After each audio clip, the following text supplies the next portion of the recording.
anxiousness of the future, and imprisoning feeling arising out of my past can never help us attain liberation. We are too busy with the other time zones. Actual liberation comes when you are absolutely free from any sort of conditioning. People have understood liberation as that no more life and death. But what is wrong? If I may ask you, what is wrong with your life that you don't want to come back? If I have everything I need in my life, food, clothing, good family, and if I can serve those who are in need, I am doing a noble task. So, liberation to me is arriving at a freedom. If I like to come back, I should be able to come back. If I don't want to come back, that is also a kind of a freedom that you have. Absolute freedom. That does not mean no life, no death. No, that is wrong, that you will not be born again. That's a very limited view of it.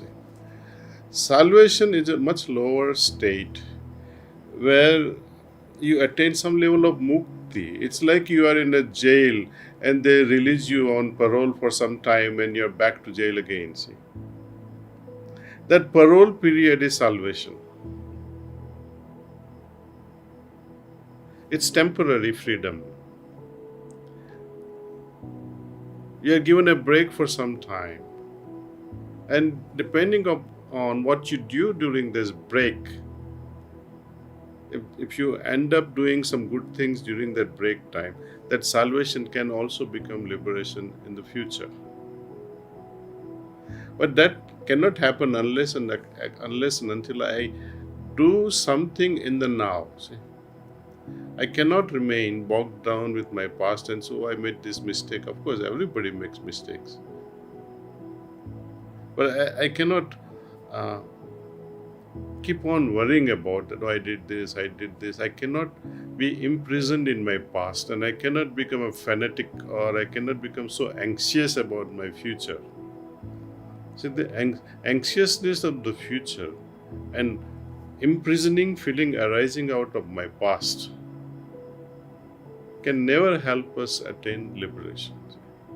We are too busy with the other time zones. Actual liberation comes when you are absolutely free from any sort of conditioning. It's like you're walking into a coal mine with a beautiful white shirt.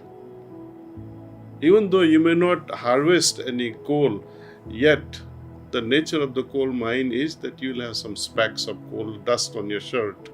It will get spoiled. Just being there. Consciously or unconsciously, you are quietly sitting in your office, doing nothing whatsoever. Somebody cries and you hear it. Oh, one of the employees crying.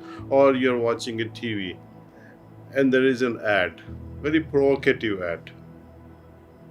What happens to you? You are not participating in that act, but that provocating ad captures your mind. See?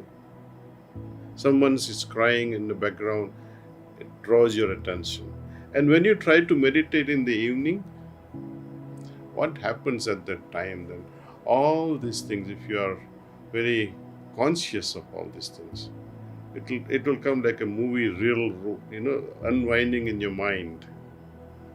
Right? But we don't have to worry about it. See, through this heartfulness way, we have many methods, many ways of getting rid of all these impressions that we gather knowingly or unknowingly, and we call it as antakaran suddhi. And this antakaran suddhi, it happens through a sankalpa, and this sankalpa is a yogic sankalpa. In order to make it active, we get a training from a preceptor, and preceptors are all over the globe.